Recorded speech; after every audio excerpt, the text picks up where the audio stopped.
ভিতরে কেউ যদি কিছু কিছু কাজ করে থাকে যেগুলো জনসমর্থনযোগ্য নয়, তাহলে তাদের বিরুদ্ধে ব্যবস্থা নিতে হবে, তাদেরকে সরিয়ে দিতে হবে, তাদের সাথে সম্পর্ক রাখা যাবে না।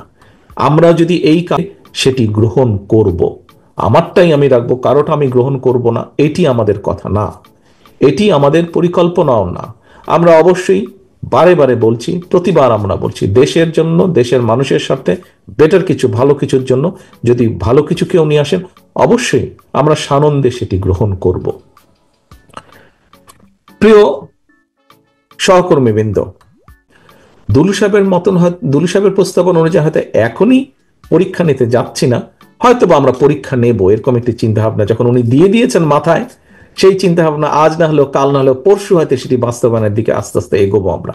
কিন্তু তার আগে পর্যন্ত আপনাদেরকে কিন্তু বসে থাকলে চলবে না। এই যে একটি স্লোগানের কথা উনি বলেছেন, যে স্লোগানটা আমি দিয়েছিলাম, take back Bangladesh, take back বাংলাদেশের সামান্য একটি অংশ অর্জিত হয়েছে, সম্পূর্ণভাবে কিন্তু এখনো আমরা অর্জন করতে সক্ষম হয়নি। আমার দেশের মানুষ যখন তার রাজনৈতিক অধিকার প্রয়োগ করতে পারবে, যখন আমরা বলতে পারবো এই দেশের মানুষের রাজনৈতিক অধিকার কম বেশি প্রতিষ্ঠিত হয়েছে, আমার দেশের মানুষের অর্থনৈতিক স্বাধীনতা যখন কম বেশি প্রতিষ্ঠিত হয়েছে, তখনই আমরা বলতে পারবো শুধু স্বৈরাচার পালিয়ে গেছে, টেক ব্যাক বাংলাদেশের একটি সামান্য অংশ অর্জিত হয়েছে। এখনো কিন্তু বহু পদ বাকি, বহু কিছু অর্জন করা বাকি।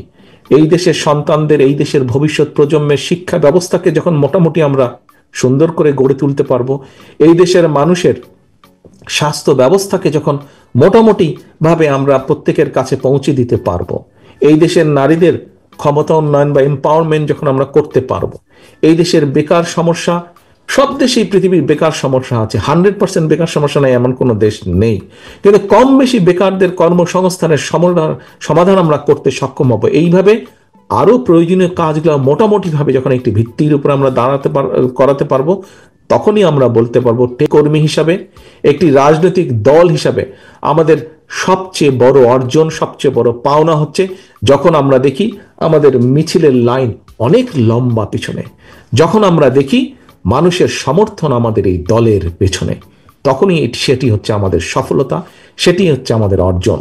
কিন্তু সহকর্মীবৃন্দ, এই অর্জন, এই সফলতা যদি অর্জন করতে হয়, এখনো কিন্তু অনেক পরিশ্রম করতে হবে।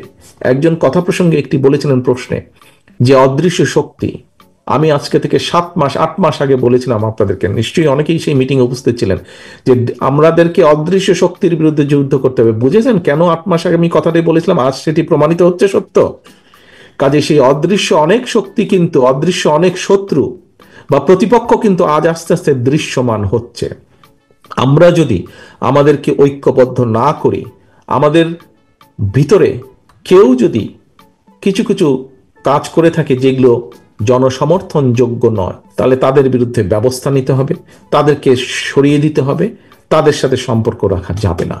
আমরা যদি এই কাজগুলো না করি, আমরা যদি নিজেরা ঐক্যবদ্ধ না হই, প্রিয় নেতৃবৃন্দ, আমরা তাহলে আমাদের 31 দফা বাস্তবায়ন করতে হয় পারবো না।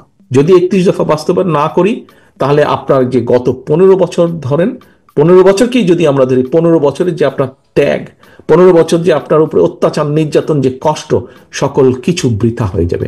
শুধু লালমনিরহাট, শুধু কুড়িগ্রাম, শুধু গাইবান্ধা নয়, বাংলাদেশের 64টি জেলার আমার প্রতিটি নেতাকর্মীর কষ্ট বৃথা হয়ে যাবে, অত্যাচার, নির্যাতন বৃথা হয়ে যাবে। কাজে আসুন, যে কোনো মূল্যে আজকে আমাদেরকে ঐক্যবদ্ধ হতে হবে, আমাদেরকে নিজেদের ভেতরের ঐক্যকে সুসংগঠিত করতে হবে।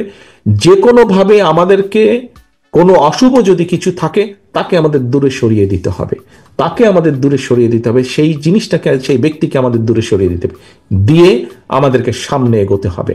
কারণ আপনি নিজেই তার সাক্ষী। কেন তার কারণ? আপনি নিজেই তার সাক্ষী। আপনি বের হলে, আপনি আপনার এলাকা থেকে বের হলে মানুষ আপনার কাছে ছুটে আসে, ভাই দেশের কি অবস্থা, কি হবে। মানুষ কোনো বিপদে বললে আপনার কাছে ছুটে আসে। কেন? আপনি একজন বিএনপির নেতা। এই অভিজ্ঞতা আছে না আপনাদের? কম বেশি সবার আপনাদের এই অভিজ্ঞতা আছে। আপনার এলাকার মানুষ, আপনি বের হলে এলাকার মানুষ আপনাকে সালাম দিচ্ছে, আপনার কাছে জানতে চায়, ভবিষ্যৎ সম্পর্কে জানতে চায়। কেন? কারণ আপনি এবং আপনার মাধ্যমে আপনার যে প্রিয় দল, বাংলাদেশ জাতীয়তাবাদী দল, এর উপরে মানুষ আস্থা রাখে, বিশ্বাস রাখে। কাজে মানুষের এই আস্থা বা বিশ্বাসকে কোনোভাবেই আমরা নষ্ট হতে দিতে পারি না, এবং তখনই আমরা সক্ষম হব এই আস্থা এবং বিশ্বাসকে ধরে রাখতে, যখন আমরা আমাদের নিজেদের ঐক্যকে সুদৃঢ়ভাবে ধরে রাখতে পারব। প্রিয় সহকর্মীবৃন্দ, আপনাদের সকলকে ধন্যবাদ। আপনারা আজকে এই অনুষ্ঠান